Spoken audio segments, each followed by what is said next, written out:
Halo Sehat, info kesehatan berbasis ilmiah dari hasil riset, review tim medis, dan juga dokter. Jangan lupa subscribe. Makanan dan minuman secara langsung mempengaruhi kadar gula darah. Ini artinya, orang dengan diabetes harus berhati-hati dengan pola makannya, termasuk konsumsi kopi. Sebuah riset menemukan bahwa meningkatkan asupan kopi bisa menurunkan resiko seseorang terkena diabetes tipe 2. Namun, bagi mereka yang sudah terlanjur mengidap diabetes tipe 2, kopi akan memberikan pengaruh yang berbeda.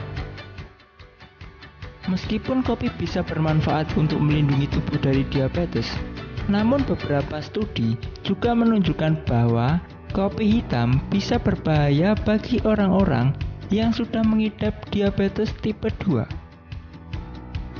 Sebuah studi di tahun 2004 menunjukkan bahwa mengkonsumsi kafein sebelum makan menyebabkan gula darah setelah makan jadi lebih tinggi pada orang-orang dengan diabetes tipe 2. Selain itu, konsumsi kafein juga menunjukkan terjadinya peningkatan resistensi insulin. Ini artinya, sel-sel tubuh tidak bisa menyerap cukup gula dari darah dan mengubahnya menjadi energi setelah makan atau minum. Hal ini akan menyebabkan tubuh menghasilkan lebih banyak insulin sehingga kadarnya naik setelah makan. Menurut sebuah penelitian di tahun 2018, faktor genetik juga bisa berperan dalam hal bagaimana tubuh memproses kafein dan efeknya terhadap gula darah. Pada penelitian ini ditemukan bahwa orang-orang yang tubuhnya lebih lambat memproses kafein menunjukkan kadar gula darah yang lebih tinggi dibandingkan mereka yang secara genetik memproses kafein lebih cepat. Hanya dibutuhkan sekitar 200 mg kafein untuk mempengaruhi gula darah. Jumlah tersebut setara dengan 1 atau 2 cangkir kopi atau 3 hingga 4 cangkir teh hitam.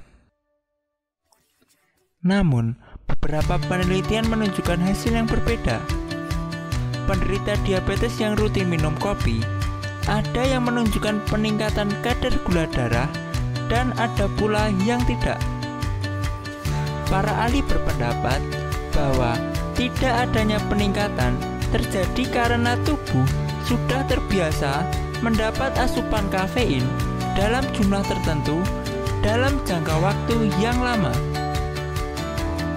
Penemuan ini juga tidak bisa dijadikan acuan secara luas, mengingat ada banyak sekali variasi penyeduhan kopi, komposisi biji kopi alami, serta cara pemrosesan biji kopi yang bisa mempengaruhi kadar kafein pada tiap jenis minuman kopi, meskipun dalam jumlah yang sama. Untuk memastikan bagaimana kafein mempengaruhi gula darah, penderita diabetes bisa berkonsultasi dengan dokter. Gula darah akan diperiksa sepanjang pagi setelah minum kopi. Kemudian, tes akan dilakukan juga pada hari-hari di mana pasien tidak minum kopi. Dari perbandingan hasilnya, bisa diketahui bagaimana pengaruh kafein pada tubuh pasien. Penderita diabetes masih tetap bisa menikmati kopi, namun dengan cara-cara yang lebih aman seperti beralih ke kopi tanpa kafein atau decaffeinated.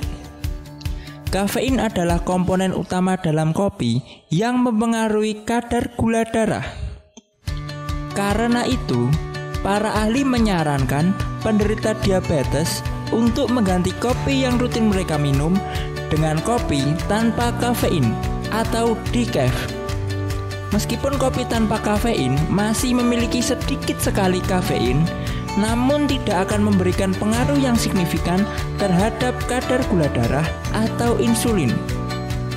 Dengan mengkonsumsi kopi decaf, penderita diabetes masih bisa mendapatkan manfaat kopi seperti antioksidan dan mineral tanpa membahayakan kadar gula darahnya.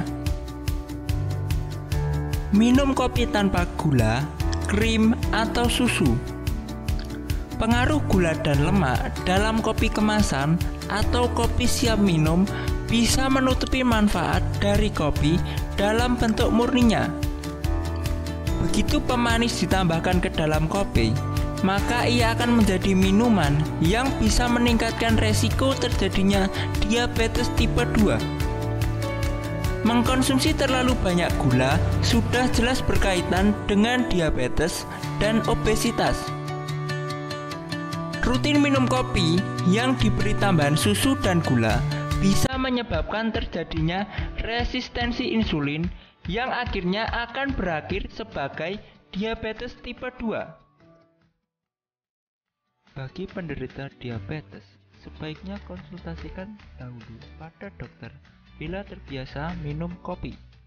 Sekian pembahasan kali ini. Tuliskan pendapat dan pertanyaan di kolom komentar bila ada yang ingin disampaikan. Info yang kami berikan telah melalui validitas informasi kesehatan yang aktual dengan pendekatan ilmiah. Direview tenaga ahli dan dokter.